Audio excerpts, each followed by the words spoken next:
नमस्कार, मैं हूं अखिलेश कुमार और आप देख रहे हैं अखिलेश रिसर्च। उपचुनाव के नतीजे आने के साथ ही उत्तर प्रदेश के सियासी गलियारों में एक बार फिर बड़ा बदलाव देखने को मिल रहा है।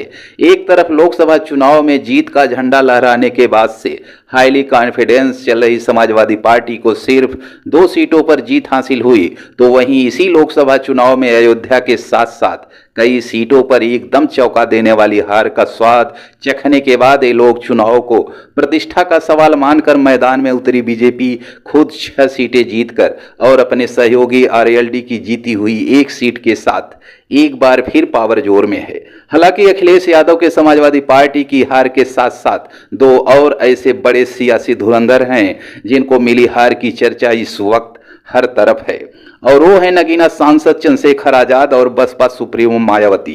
और इसी बीच बसपा सुप्रीमो के साथ साथ चंद्रशेखर आजाद ने उपचुनाव के नतीजों को लेकर कुछ ऐसा कहा जो इस वक्त मीडिया की हेडलाइन में छाया हुआ है। 2027 में होने जा रहे यूपी विधानसभा चुनाव के फाइनल मैच से पहले का सेमीफाइनल मैच माने जा रहे इस उपचुनाव पर सिर्फ उत्तर प्रदेश ही नहीं बल्कि पूरे देश की नजर टिकी हुई है। बीजेपी की लीडरशिप वाले एनडीए गठबंधन के लिए जीत का तोहफा लेकर आए इस उपचुनाव में बीजेपी ने 6 और आरएलडी ने 1 सीट पर जीत की विजय ध्वज फहरा दी। और इसी के साथ मिशन 27 के तहत सत्ता ने बीजेपी के कमबैक को लेकर चल रही तमाम अटकलों और पशु पेश को हवा कर दिया और एक बार फिर बीजेपी को रिकॉर्ड तोड़ बढ़त दे दी। हालांकि दूसरी तरफ विपक्ष की बात करें तो इन उपचुनाव में साइलेंट प्लेयर की भूमिका में रही कांग्रेस के साथ फ्रंट बूथ पर मैदान में उतरी समाजवादी पार्टी के लिए ये हार एक तगड़ा झटका तो साबित ही हुई, साथ ही बसपा सुप्रीमो और चंद्रशेखर आजाद के चेहरे भी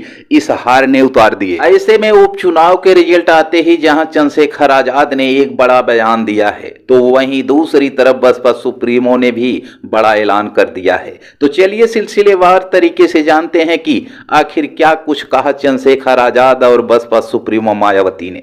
असल में बसपा सुप्रीमो मायावती ने आज लखनऊ स्थित अपने पार्टी मुख्यालय पर प्रेस कॉन्फ्रेंस के दौरान उपचुनाव के नतीजों पर प्रतिक्रिया दी और बड़ा दावा करते हुए कहा कि इस बार जो वोट पड़े हैं और उसके बाद जो नतीजे आए हैं उसको लेकर अब ये चर्चा आम है कि पहले देश में बैलेट पेपर के जरिए चुनाव जीतने के लिए सत्ता का दुरुपयोग करके फर्जी वोट डाले जाते हैं, अब तो ईवीएम के जरिए भी ये कार्य किया जा रहा है जो लोकतंत्र के लिए बड़े दुख और चिंता की बात है। साथ ही साथ बीएसपी सुप्रीमो मायावती ने घोषणा की है कि जब तक चुनाव आयोग कोई ठोस कदम नहीं उठाता तब तक बहुजन समाज पार्टी किसी भी राज्य में कोई उपचुनाव नहीं लड़ेगी। बसपा सुप्रीमो ने कहा कि जब तक देश में फर्जी वोटों को डालने से रोकने के लिए देश के चुनाव आयोग द्वारा कोई सख्त कदम उठाया नहीं जाता तब तक हमारी पार्टी देश में खासकर अब कोई भी उपचुनाव नहीं लड़ेगी। मैं उपचुनाव की बात कर रही हूं, आम चुनाव की नहीं।